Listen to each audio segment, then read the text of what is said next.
Donald Trump has been president of the United States for under 80 days. He has assaulted the rule of law, he has shattered America's alliances, and he has vandalized the American economy. Numerous that are being built or starting to be built, and numerous that were being built in other countries, and they stopped, and they're coming here now because of the tariffs.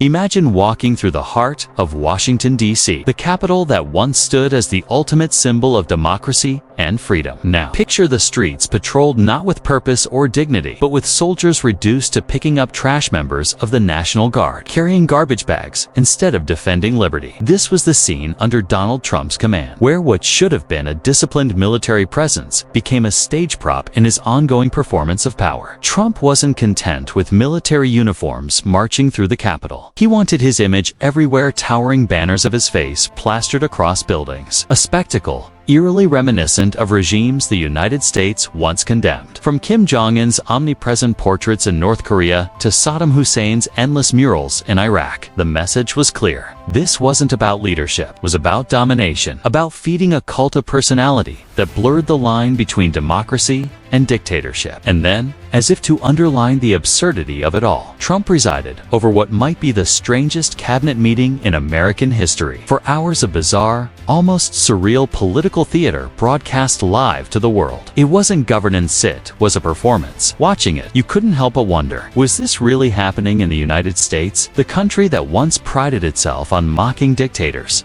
not imitating them? The details of that meeting became even more disturbing when close-up shots of Trump's hands began circulating. Social media exploded with speculation, conspiracy theories, and mockery. Was his skin deteriorating? Was he ill? Some joked about seeing strange faces, like hidden demons etched into his flesh, while others pointed to it as a symbol of a presidency decomposing in real time. While the Epstein references were absurd, the underlying truth wasn't. Trump was unraveling before the eyes of the nation. But this circus didn't exist in isolation. Behind the scenes, powerful figures moved quietly in and out of the Oval Office. One particular meeting raised eyebrows. Bill Gates slipping in discreetly, only to announce soon after that he was withdrawing funding from major charitable groups. Why? What conversations took place in that room? Why did Gates, already under scrutiny for his past connections to Jeffrey Epstein, suddenly distance himself from key organizations?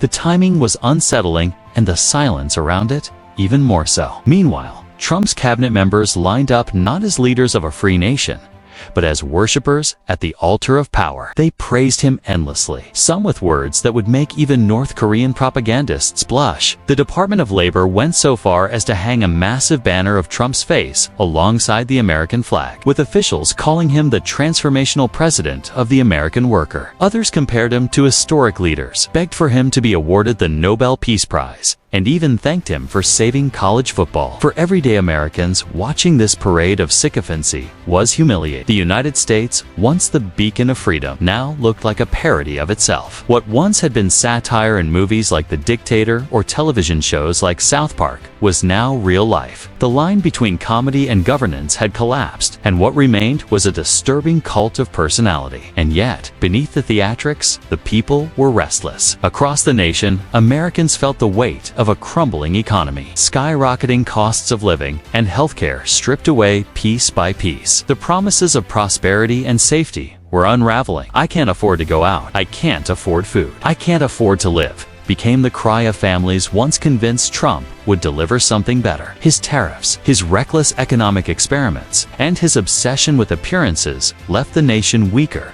not stronger. Then came the courts. A federal appeals court prepared to strike down Trump's tariffs, a move that would dismantle one of his self-declared victories. Even judges appointed by Trump himself began ruling against his reckless lawsuits, reaffirming that no man, not even a president, stands above the law. Slowly but surely, cracks were forming in the foundation of his power. But Trump's instinct was never to back down. It was to lash out. When FEMA staffers raised concerns that his administration's mismanagement could lead to disasters worse than Hurricane Katrina, nearly 200 of them signed a letter demanding change. Their reward: immediate suspension, threats of termination, and the gutting of the very agency tasked with protecting Americans in times of crisis. Loyalty to Trump had become more important than competence, more important than survival. It wasn't just institutions that were breaking, it was the very spirit of governance itself. MAGA Republicans embraced a worldview where life was suffering and death was natural, where existing was a burden, and empathy had no place. Virginia's GOP candidate for governor, Winsome Sears, summed it up chillingly. You come out of the womb screaming that's life. Horrible. From the start. For a movement that called itself pro-life, the message was unmistakable. They weren't for life, they were for control. Even Trump himself leaned into the image of dictatorship. When confronted on television about being called a dictator, he smirked. So what if I am? At least, I stop crime. It wasn't denial, it was justification. To him and his followers, authoritarianism was no longer a danger, but a solution. A bargain worth making for the illusion of safety. But America wasn't fooled. From Iowa to deep red states, voters began to push back. Special elections swung toward Democrats in unprecedented numbers. Districts that Trump carried by double digits flipped blue. Grassroots leaders, mothers demanding gun safety, young activists pushing for democracy, all began to rise. The message was clear. Americans weren't ready to surrender freedom to a self-proclaimed strong man. And as the tide shifted, one truth became harder and harder to ignore. Donald Trump's reign was collapsing. The facade of strength, the endless propaganda, the desperate grab for praise, it was all a mask for a presidency cracking under the weight of its own contradictions. The illusion of power was fading. What remained was chaos, fear, and a nation standing at the edge of something darker than it had ever faced before. But this was only the beginning. In the next chapter, we dive deeper into the unraveling of Trump's grip, the global implications of his leadership, and how America stood at the crossroads of freedom and authoritarianism. The illusion of invincibility can only last so long. Every empire, every authoritarian, every self-anointed strongman eventually faces the moment when the facade crumbles. For Donald Trump, the cracks that began with whispers of incompetence and flashes of absurdity soon widened into undeniable fractures. What once looked like loyalty began to reveal itself as desperation, and what once appeared like dominance began to look more like decay.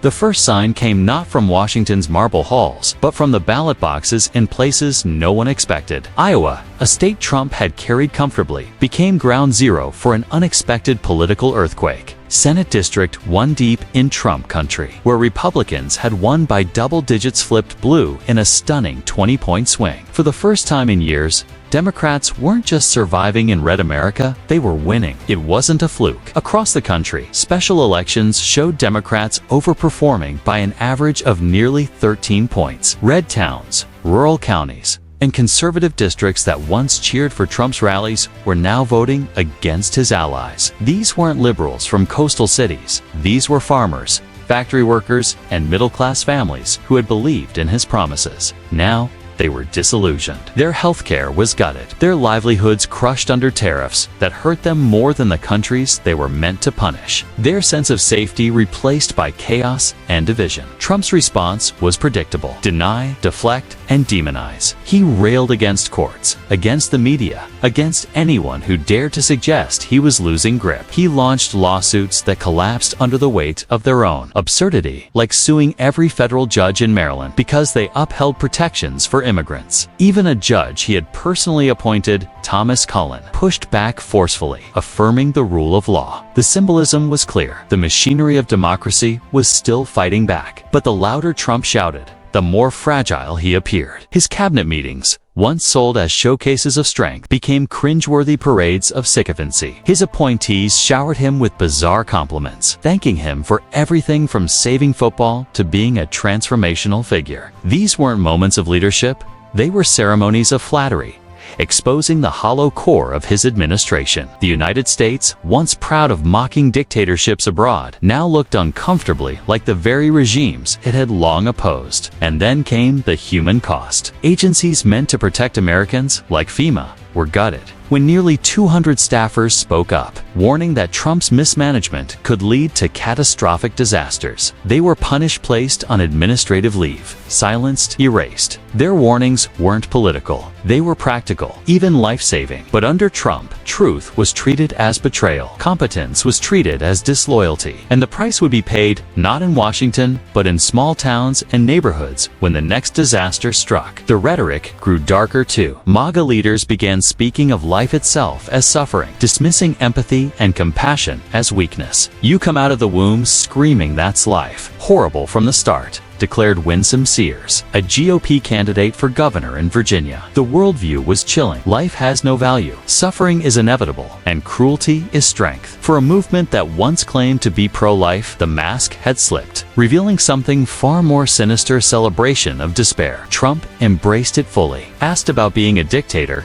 he didn't deny it. Instead, he shrugged. "So what if I am? At least I stop crime." With those words, the pretense vanished. No longer was he pretending to be a defender of freedom. He was openly suggesting that dictatorship was acceptable if it came with the illusion of order. It was the kind of rhetoric Americans once condemned in foreign tyrants, now echoed from the lips of their own president. But America's history is not one of surrender. The backlash grew louder. Governor Gavin Newsom of California responded with biting satire, posting images of Trump dressed as a Soviet dictator. The comparison wasn't exaggerated.